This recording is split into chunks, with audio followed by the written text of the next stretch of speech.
Alright, hello everyone. Welcome to my YouTube channel. My name's Andrew, and I've wanted to start this channel for so long now. I feel like it's been years, and I have a lot of ideas of what I'd like to do with this YouTube channel. However, for tonight, for this video, I'd just like to share a product I recently rediscovered, tried it, and couldn't believe how simple it was to use and how valuable that it can be. And that's GitHub Pages by GitHub.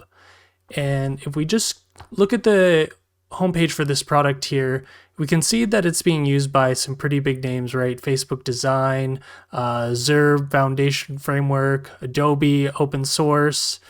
GitHub even has this collections page, and they're linking to some of the larger repositories that are actually using this GitHub Pages product. So Bootstrap, of course, huge name in mobile and responsive web development.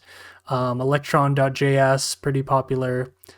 Some of these are really beautiful GitHub page sites. So if we look at Square, open source, obviously huge in the payment processing space. They have open source projects, and yeah, this is hosted on GitHub Pages, I guess, and it's a beautiful showcase, which you can do too on GitHub Pages. Twitter, of course, has open source projects as well, so looks like they're using GitHub Pages. And no surprise, Microsoft is pretty deep into GitHub. If you remember back in 2018, they had acquired GitHub for $7.5 billion. So no surprise there. So I'd just like to go through the process of setting up a GitHub Pages site. It's so simple and it's free. I think if I were to recommend this product to anyone, it's really focused on those who are showcasing their open source products, right? So maybe you're an independent coder, or you're part of a small team, or perhaps you're a large organization working on an open source product, and you'd like to showcase that in a creative way to the open source community. And I'm already such a huge fan, and I'm really excited to share, how easy this is to set up. So with that, I've created this new GitHub account just for this YouTube channel. And what we'll do is we'll create a new repository. And there's a few things you need to keep in mind.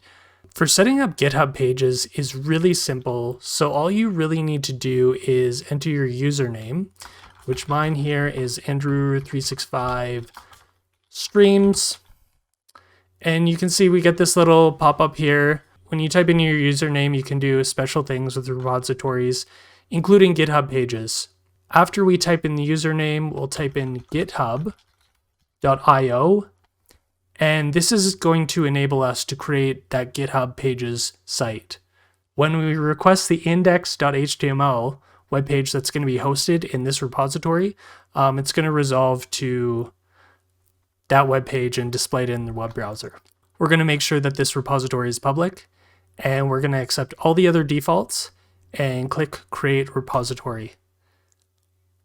Now, there's a lot of information on this next page. If you're into coding or software development or web development, whatever it is, and you're not using Git, you need to learn Git. I was even kind of resistant for probably too long. If you're trying to get into this field of coding, software development, computer science, like Git is totally necessary these days, right? If you want to do collaborative coding on a team, this is kind of the default tool. So I'd strongly encourage any coders there who haven't gone onto GitHub, go create an account, try creating a GitHub Pages site, and learn Git. It's such a useful tool, even for independent development. If you're not working collaboratively with others, there's some really awesome tooling inside that helps you explore different features without messing up the rest of your code. That might be for another video, but for this, we're going to finish setting up the GitHub Pages site. It couldn't be much simpler. I've actually installed GitHub Desktop, and I'll pull it up now. Boom, here it is. And I'll go back to the web browser. As much as I love using Git in the command line, I just wanted to give GitHub Desktop a try as well on the side of trying the GitHub Pages product. And it's a pretty solid tool. I mean, it saves you a lot of time from having to type out commands, having to remember commands. You log in with your GitHub account and all your repositories are there and your branches and commits. It's a really awesome tool. I would totally recommend GitHub Desktop. This couldn't be simpler, so we're just going to hit the Setup in Desktop button, and we're going to get this dynamic link from the browser, hit Open, hit the Clone button.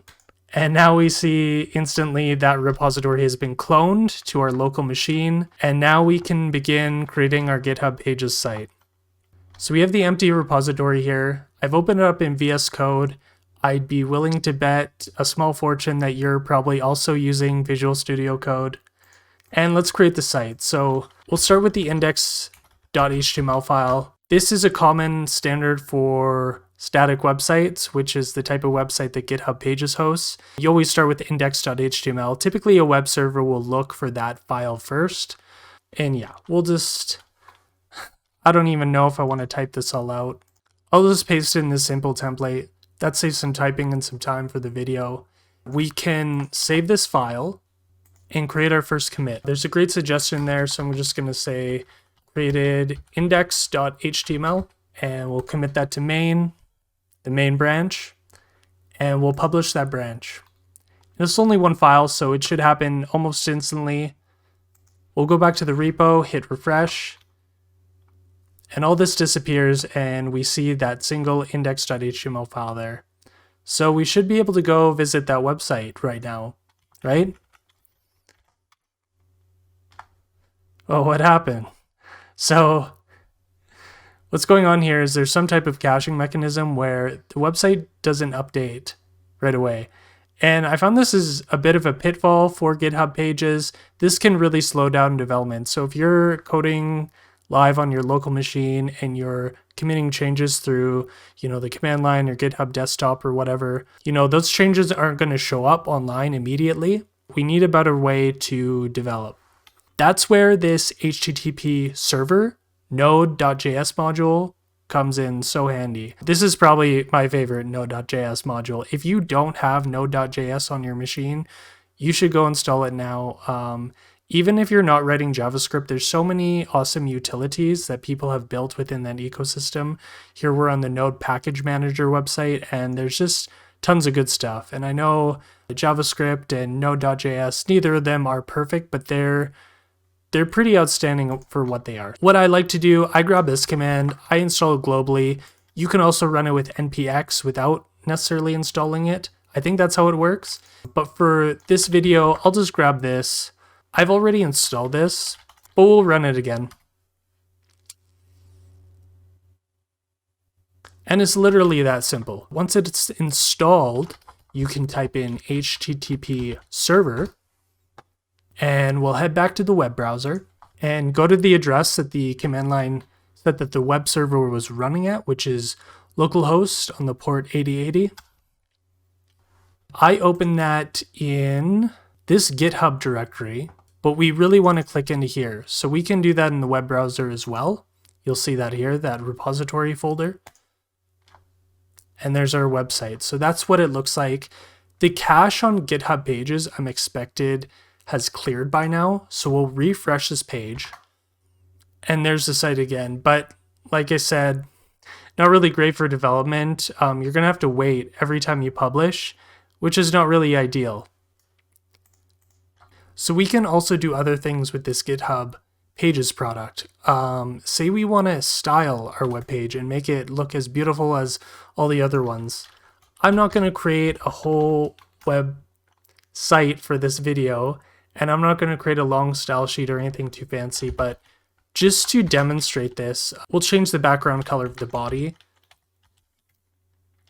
I'll choose aquamarine. We have our web server up, so we can view that locally. Forgot to link the style sheet. Very important. Even the pros make mistakes sometimes.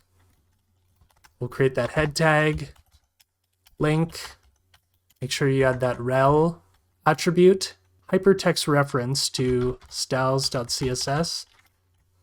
And if you notice, I even put it in the incorrect folder, which I'm not embarrassed about because this just happens, So hopefully the background color will change now if we refresh.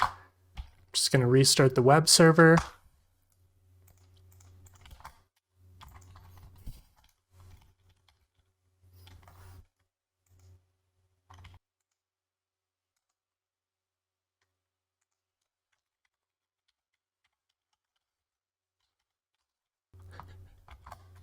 There we go. So make sure you place your files in the correct directory. Make sure you name your files correctly, whether it's the file name or within the code, very important.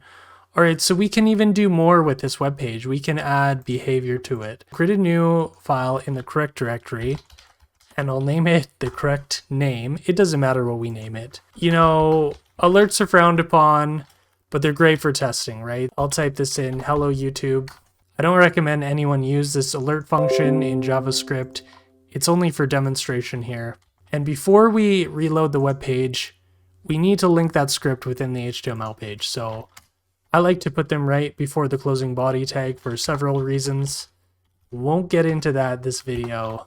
And we'll make sure the source is set to main.js. And hopefully the alert pops up. So let's refresh this page.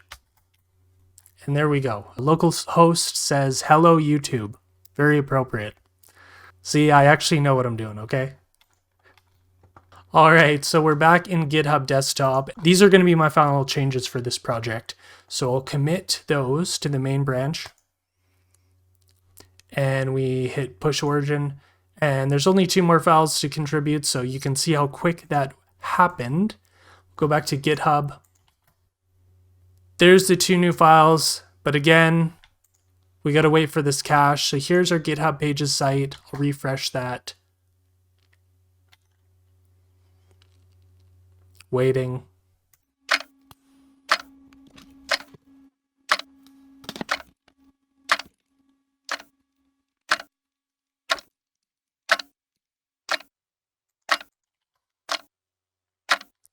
And there we go. So now we can see the HTML, the CSS, and the JavaScript are successfully executing within this GitHub Pages site. And I mean, now the creative possibilities are only limited to your imagination and your skills. Between the 3 of these technologies, you can create pretty amazing things. In fact, if we go to github.com homepage, I'm just going to browse as guest because I want to show you this homepage. You can see this 3D component here, and it's actually interactive. I don't know if everyone's going to know that you can interact with this, but yeah, you can totally drag. I think there's hovers too. You can see people are contributing code, and I can click on that, and it takes me to the repository. Pretty incredible, but this 3D element is totally something you could create just with JavaScript, right? And all this layout would have been positioned and colored, and all the styles would have been done with CSS. This is obviously, you know, we can't drag that, but some type of image. But you can make beautiful websites that look like this and host them on GitHub Pages for free. Like I said, it's a really great way to showcase any open source projects you have and just add a bit of communications or marketing flair to that project. I really wish I had GitHub Pages when I was starting web development. I would have to go to a web host and pay like $15 a month to host some PHP-based website, and it was totally overkill for when I was just learning how to create simple static sites. And I wish I had a free web host because, you know, I was a student and it was on a student budget. So I would totally endorse and suggest anyone who uses GitHub and wants to showcase their projects to use GitHub Pages. It's free, it's super awesome and easy to use. I would also totally endorse the GitHub Desktop graphical application. You saw how easy it was to use, and the integration with the GitHub repository, totally turnkey. Debatably even better than using the command line. I hope you enjoyed this video. Like I said, I have so many ideas of what I want to do with this YouTube channel, and I'm so excited to create more videos. So I'll end it here, but thank you for watching.